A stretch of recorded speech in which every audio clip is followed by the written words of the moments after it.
तर हे संपूर्ण चुकीचंच आहे.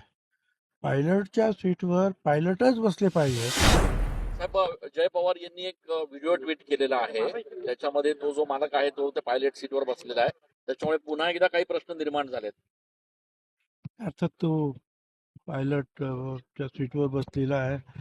तो त्या विमानात नाही, जे ॲक्सिडेंट झाला अजितदादांच्या, त्याचा नाही आहे तो. तो दुसऱ्या विमानाचा आहे. मोबाईल कोणाचा आहे? पण कुठल्याही विमानाचा जरी असला, कारण तो जर त्या विमानात असता तर तो ठार झाला असता ना. याचा अर्थ तो दुसऱ्या विमानामध्ये तो असा झोपलेला दिसतोय. परंतु हे संपूर्ण चुकीचंच आहे.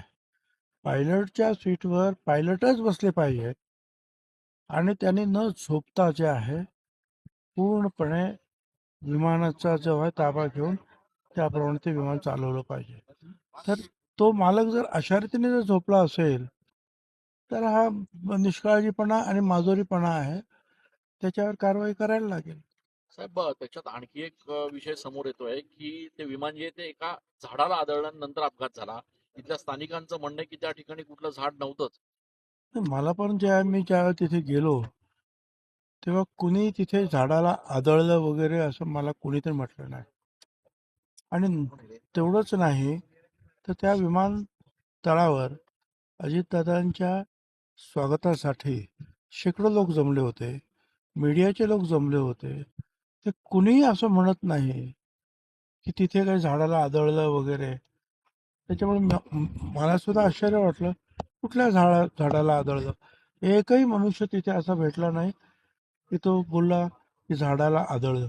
कुणीतरी ते बघितलं असेल ना, मग कुठल्या तर ते झाडाचं नुकसान पण झालं असेल थोडंफार. तर ते अर्थात त्यांचं ते माहिती त्यांनी दिली त्याची पण चौकशी करायला पाहिजे. साहेब, जो सीसीटीव्ही त्यावेळेला समोर आला होता त्यावेळेला वरती हवेतच विमान फिरल्याचं हे बरोबर आहे. पहिल्यांदा त्याने लँड करण्याचा प्रयत्न केला, पण त्याला असं वाटलं हे बरोबर होत नाही म्हणून त्याने अबॉर्ट केलं, म्हणजे रद्द केलं. आणि परत दुसऱ्या याला तो परत गेला आणि दुसऱ्या याला फिरून जेव्हा तो आला आणि तो उतरायला लागला त्यावेळेला ते विमान पूर्णपणे असं कललेलं आहे. आणि मग त्यावेळेला ते कललेलं असल्यामुळे तेवढं खाली आणि वेगानं खाली येत होतं, कारण लँडिंग करत होतं ते. त्यामुळे कदाचित त्याला ते विमान सरळ करायला किंवा कंट्रोल करायला वेळ सुद्धा मिळाला नसेल. ते मी त्यातला काही तज्ज्ञ नाही, पण मला असं वाटतं ते समजा 10,000 फुटावर असतं आणि अशा वेळेला ते कल्लं वगैरे असतं तर काहीतरी त्याला करायला वाव होता. पण हे अगदीच शेवटच्या क्षणाला ते कळलं आणि त्यावेळेला तो लँडिंग करत होता जोरामध्ये. लँडिंग करत असताना थोडासा वेग जास्त असतो विमानाचा आणि त्याच्यामुळे त्याला ते कंट्रोलच झालं नाही.